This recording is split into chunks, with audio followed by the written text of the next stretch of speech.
Hey everyone, welcome back to another episode of Mopar News for October 2023, where I keep you up to date on what's going on in the world of Mopar. Today we have news on the exclusive Demon 170 Jailbreak, Dodge Charger Pursuit discontinued, Jeep removing the HEMIS on some of their models, direct connection Charger HELLCAT stage kits are finally ready, Ram 1500s are getting 2 new versions going forward, and more. So let's jump into the video.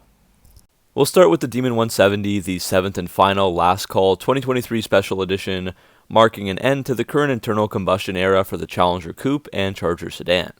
One thing that flew under the radar recently was Dodge offering some buyers an exclusive option for the new Demon 170. A post on the Hellcat.org forum by a Demon 170 buyer shed some light on the ultra-exclusive Jailbreak version. If you aren't aware, the Jailbreak has been an option for the Hellcats for the past couple years, which essentially just unlocks exclusive new options that weren't previously available or restricted by mixing and matching. This includes many different options like seats, carpets, brake colors, hoods, and more.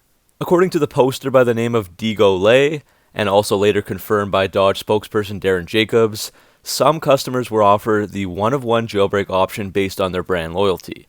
So 20 to 25 people were handpicked by Dodge, some celebrities, some racers, other Dodge insiders, and 10 regular people who had bought many Dodge vehicles over the past 10 years.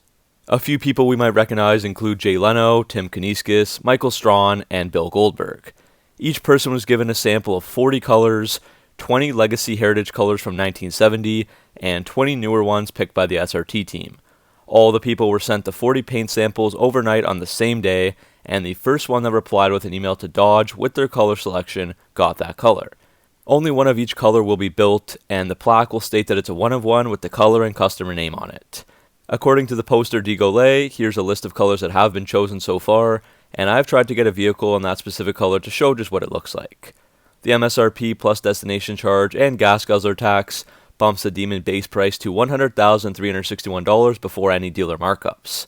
Then it's rumored that these one-on-one paint jobs will cost an extra $30,000 on top of that. Production was said to be a maximum of 3,000 units for the US and 300 for Canada, but the exact number depends on how many cars can be built before Challenger production officially shuts down December 31st.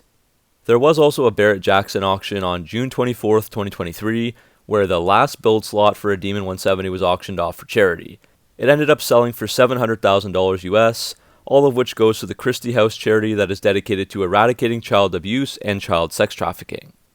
The buyer of this also has to pay the $100,361 plus dealer markups.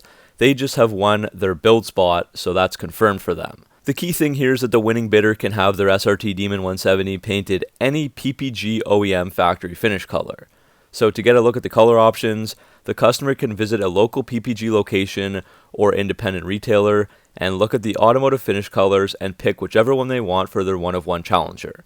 I'm not sure if this color conflicts with the ones offered to the other buyers, although it likely won't.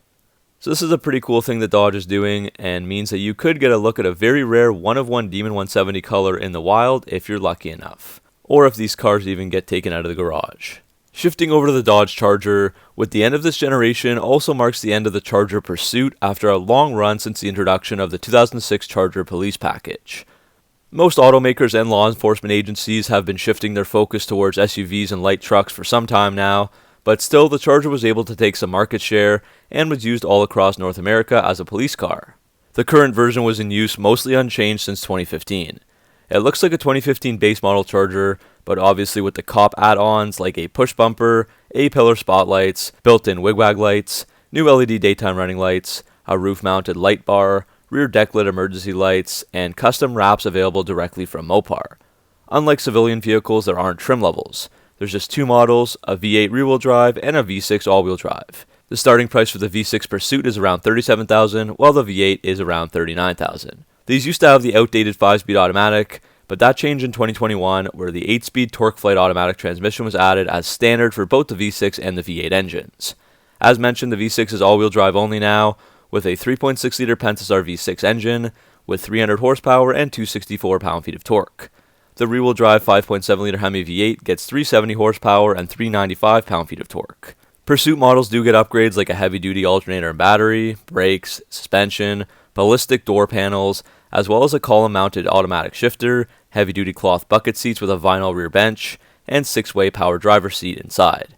With this gone, it leaves the Durango as the only remaining Dodge police vehicle, and begs the question if the next generation Charger will be offered as a pursuit in either gas or electric form.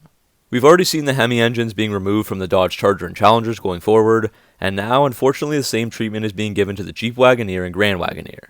Both were unveiled in March 2021 as Jeep's most expensive, largest, and most luxurious models.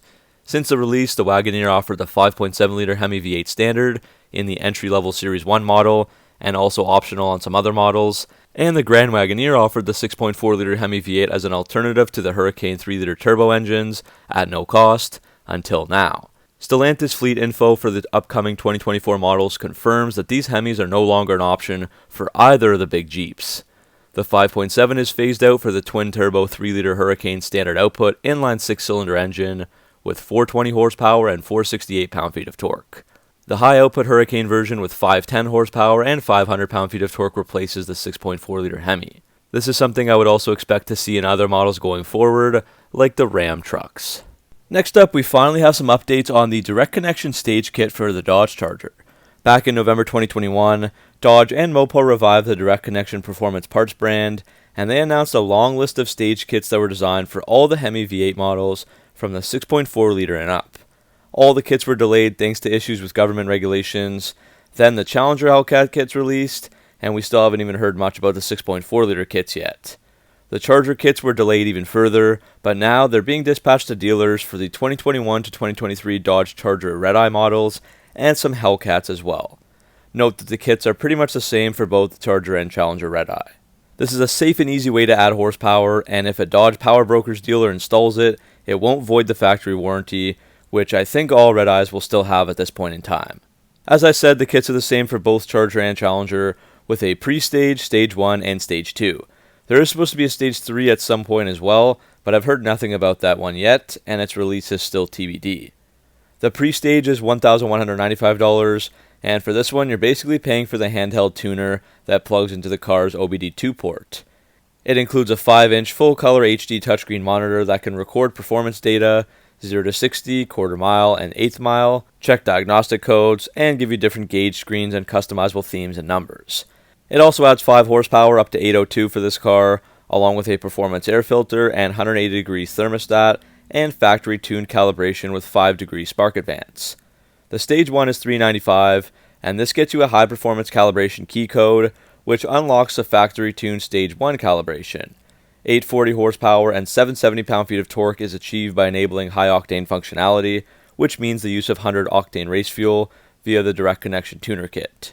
Finally, the Stage 2 takes it even further for another $1,195, but Charger owners who want the Stage 2 kit do not need to buy Stage 1. This one gets you a 3.17-inch 426 Hellcat pulley for a 2-pound increase of boost over stock and high-performance factory-tuned calibration. Again, with high-octane fuel, 885 horsepower and 787 pound-feet of torque can be had. Note that when high-octane mode is not engaged, performance is still up to 837 horsepower. Altogether, when using that race fuel, pre-stage plus Stage 2 will cost $2,390 for an upgrade of 88 horsepower and 80 pound-feet of torque. The kits for the regular Hellcats are also arriving, with the same pre-stage kit as well as a Stage 1 kit that will add 40 horsepower and 46 pound-feet of torque for a total of 747 horsepower on the 2015 to 2020 models and 757 horsepower on 2021 to 2023 models with 696 pound-feet of torque. I also wanted to briefly discuss the Ram 1500. I'll talk more about this when I do a video on the future of the Ram brand, but Ram is planning to offer 2 different looking versions going forward. We've seen the electrified Rev 1500 pickup, with the tungsten version last shown off at the Detroit Auto Show. There will also be an ICE model with a premium tungsten trim level as well, likely with the 3-liter twin-turbo Hurricane engines, like the Jeep Wagoneer and Grand Wagoneer, and this model will feature a design update totally different from the Rev. Updates will include a new headlight design, larger grille for more cooling for the Hurricane engine, different front bumper, addition of towing mirrors, and a more streamlined rear end. The gas version interiors will also be revamped quite a bit to match the Rev, starting with a new Uconnect 5 with a massive 14.5-inch touchscreen, along with a 12.3-inch digital instrument cluster and 10.25-inch passenger screen. The tungsten will add an indigo and sea salt interior with heated, ventilated, and premium quilted leather upholstery. These luxurious seats will offer extensive adjustments like 24-way power settings, memory functions, massage feature, power lumbar support, and 4-way powered headrests. There will also be a heads-up display and optional 23-speaker Klipsch sound system. Another interesting thing I found was a table of the most and least stolen vehicles according to the Highway Loss Data Institute, or HLDI, in the US. Not exactly a title you want to be known for, the Dodge Charger SRT Hellcat is the most stolen vehicle over the past 2 years, with 25 whole vehicle theft claims per 1,000 insured vehicle years. They are 60 times more likely to be stolen than any other vehicle on the road. The Dodge Charger Hemi, so RTs and Scat Packs, are next, and the Dodge Challenger is fourth on the list after the Infiniti Q50 4-door. Overall, across 2020, 2021, and 2022 models, there were over 7,000 whole vehicle thefts reported for cars out of 13 million vehicle years insured, and over 11,000 for SUVs and pickups out of 33 million vehicle years insured, and this is for the United States. It wasn't clear, but I think they did vehicle years insured to make sure that these cars were popular and to make sure each car on the list met a threshold of insured ownership and weren't one-offs or rare cars that were stolen. One vehicle year insured basically means one owner for that year. So the average theft rate for cars, according to my calculations, is just 0.054%, and trucks and SUVs is just 0.033%, but for the Charger Hellcat, your chances of getting it stolen is a whopping 3.23%. And if you're curious, here's the least stolen vehicles with Tesla leading the way. Last for today, I want to cover a few recent Mopar auctions I found interesting. The first is this 1970 Plymouth Cuda that went for a whopping $175,000 US on September 30, 2023. This is one of 368 that were made that year with a 426 Hemi and 3-speed automatic. The car features a Dana 60 rear axle with 4.1 gears and a Sure Grip limited slip differential. The car was drag raced and kept in the family of the original owner until 2015, where it went through a refurbishment by Rouge Rod and Custom in Oregon, and finished in 2018. A new 426 Hemi was installed, the factory Rally Red F5 paint was restored, sheet metal was replaced, and there were other additions like a shaker hood with an exposed intake and hood pins, front fog lamps, body color side view mirrors, and chrome dual exhaust tips that exit through the rear valence. The cabin gets bucket seats and a rear bench in black vinyl, along with a wood grain 3-spoke steering wheel, wood grain Rally instrument cluster, 150 mph speedometer, and more. Total mileage, though, is unknown. There was also a very clean 2013 Dodge Charger RT Daytona that sold on September 28, 2023 for $27,000, pretty close to the original MSRP of $33,985 for this version. There were roughly 2,500 made, and this one has just 19,000 miles on it. It's finished in Daytona Blue Metallic, I believe the only time this color was used for the modern Charger. To contrast the paint, there is a black grille, black hood and quarter panel graphics, and black spoilers on the front and rear. The car sits on 20-inch 5-spoke wheels with 245/45 Firestone Firehawk GT tires that are original from 2013. Inside, the car has heated and ventilated cloth seats with a Daytona script and blue stitching, along with aluminum pedal covers, a Beats audio system, and 8.4-inch Uconnect touchscreen. Under the hood is the beautiful 5.7-liter Hemi V8 with a 5-speed automatic and aftermarket K&N air intake and aftermarket exhaust system. So that's it for this episode of Mopar News for October 2023. Hopefully you enjoyed it, and let me know what you guys think down in the comment section below. As always, make sure to like and subscribe for all your Mopar content, and I'll see you in the next video.